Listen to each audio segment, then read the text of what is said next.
Kaitlin here. Thanks for watching another episode of Baldwin Breakdowns, where we're looking at big concepts, big ideas, and lots of big feelings in 10 minutes or less.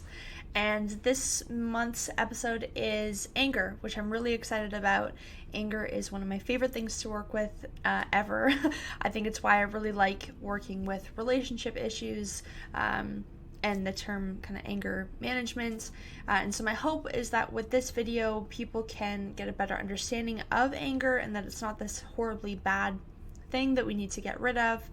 Maybe you're a parent watching this and thinking about your child who feels really angry, or maybe you're a person that expresses a lot of anger or doesn't express a lot of anger but feels it in a really intense way. So yeah, let's get into it. So a point that I really want to stress in this video is that anger is an extremely normal and healthy thing to express. I think it gets one of the worst raps out of all the emotions that we feel. And from a very young age, we're usually taught that, okay, if you're angry, go outside or go in your room or go in the hall and take a time out. But anger is a really important, necessary, and unavoidable emotion that we will all experience.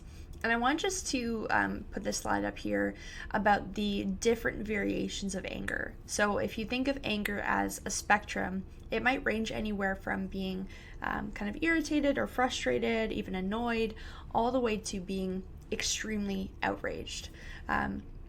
So thinking of anger as this continuum can help us understand that, maybe I don't feel angry all the time, but maybe I feel frustrated quite often. And so I just wanted to put that spectrum on there to give a little bit more understanding to the entire continuum of anger. Like I just said, anger is often kind of judged or prohibited. So we learn quite early that, okay, if I'm angry, I'm not allowed to be around other people and I'm going to be sent away from people. But what's important to remember is that anger it's sometimes called a secondary emotion because it typically comes up as a protective response to some other feelings. So if you think about maybe tripping and falling on the sidewalk, and so you feel hurt because you scraped your knee, but maybe you also feel embarrassed because there's other people around that are laughing at you that saw you fall. Anger might flood forward as this really intense protective emotion. And if you think about that surge of intensity, anger feels a lot more strong than those feelings of hurt or embarrassment or even fear might be.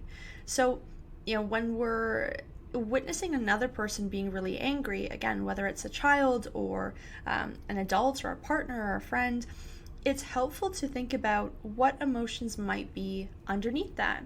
And is this anger coming forward in a protective manner to help them kind of work through or sidestep some more difficult or maybe even more vulnerable feelings like sadness or like fear?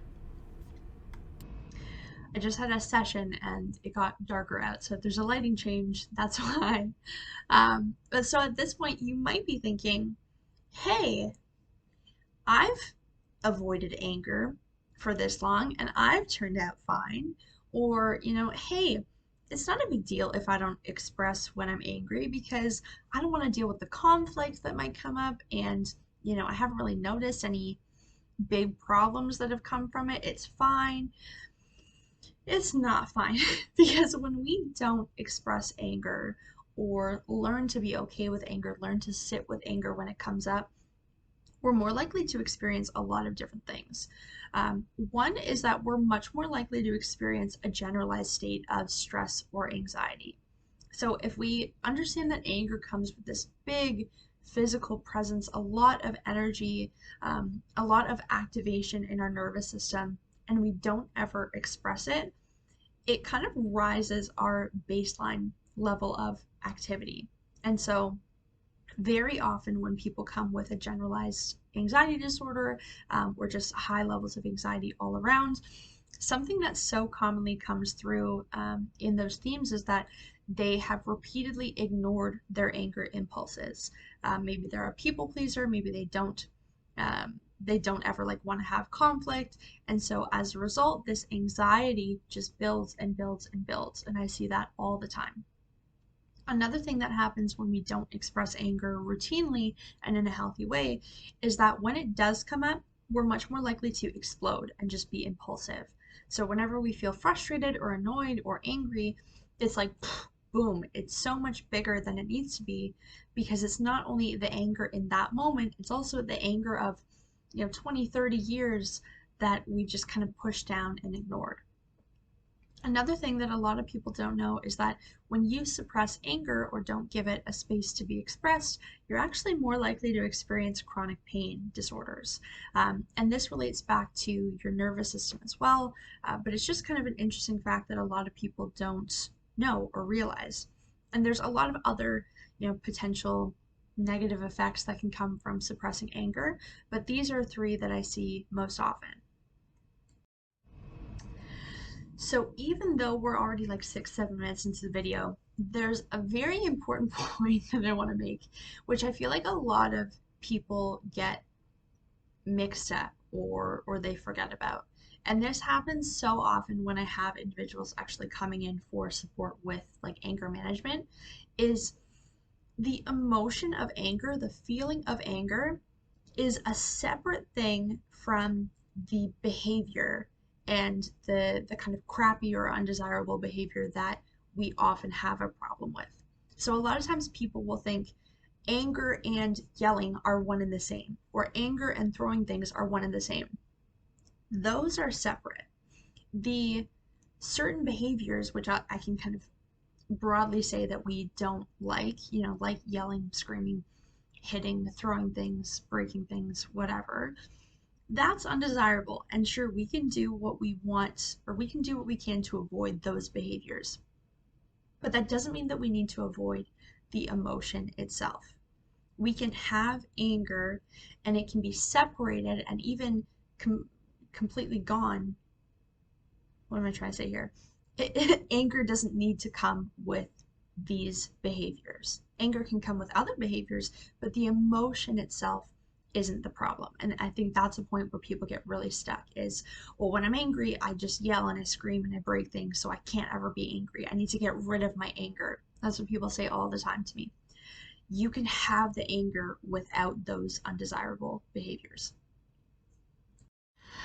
I also just realized that my microphone wasn't plugged in for the last two slides, but that's okay. We're doing it anyways. In this last slide here, I wanted to talk about ways that anger can be expressed. I didn't want to go down the route of ways to regulate anger because I feel like that's where we go there very quickly. We'll say, okay, you're way too angry. You need to bring it down here. You need to regulate. And I don't want that from this video, at least. I want people to go out there and be angry and feel angry and express their anger. That's what I would really, really love from this video as like the best possible outcome. So I do have a video on emotional regulation, and I'll link that somewhere on here. But I wanted to speak to the ways that anger can be expressed that isn't those like yelling, screaming, breaking things, stereotypical idea of anger. So remembering what I've said before, that anger is a really strong and powerful emotion. So it comes with a lot of intensity, a lot of energy. Your blood pressure goes up, your heart rate goes up. A lot of people will feel it in their fists and in their shoulders. There's so much intensity that comes with it, and that can really be an indicator for what we need to express it. So movement is a really important one that I think people might intuitively connect, but we don't always use it to express anger. And so when I say movement, this can be kind of the more stereotypical idea of like, going to the gym, lifting weights, if that's a way that you want to express anger. But it can also be like dancing. It can be just moving around and shaking. Yeah, I've done it before where I've quite literally walked around my apartment and had music on and I've just like bounced, almost like I was in a mosh pit. So engaging in movement that can help kind of break up the blocks of that intense energy that our body is holding and really just allow it to be expressed and flowing through and out of our body. Sound is another big one where, usually a lot of people have an impulse to yell, to scream. So you can do so in a way that isn't destructive. Um, you can yell. First off, just maybe don't yell at people or don't yell in a way that would be destructive. But you can also sing. You can even just make kind of gargling noises or groans like "Ugh!" And that helps release and express that anger in a different way, in a way that actually connects with your nervous system. But I'm not going to go into that in any detail. And then another way is writing. So if you're in this really intense, angry state, you're seeing red, you hate everyone and everything, write from that place. Writing, whether it's in a journal or just on a random scrap of paper, writing is a really great way to contain emotions and contain our thoughts so that we're not just like firing them out at the world and everyone around us. We're still coming from this really intense, really locked in place where, all we're feeling and all we're seeing is anger, but we're doing so in a way that isn't going to be harmful to anyone or anything. And then when we're done, when we feel like we've taken everything that we have and put it out on the page, then that page is done. We're finished. That's the video. I hope all of you take this video and be angry, um, and let your kids be angry and let your partners be angry, and help them and help yourself realize that anger is separate from all those behaviors that we don't necessarily like. Let yourself be angry. And I'll catch you guys on the next episode on November 1st. All right, bye.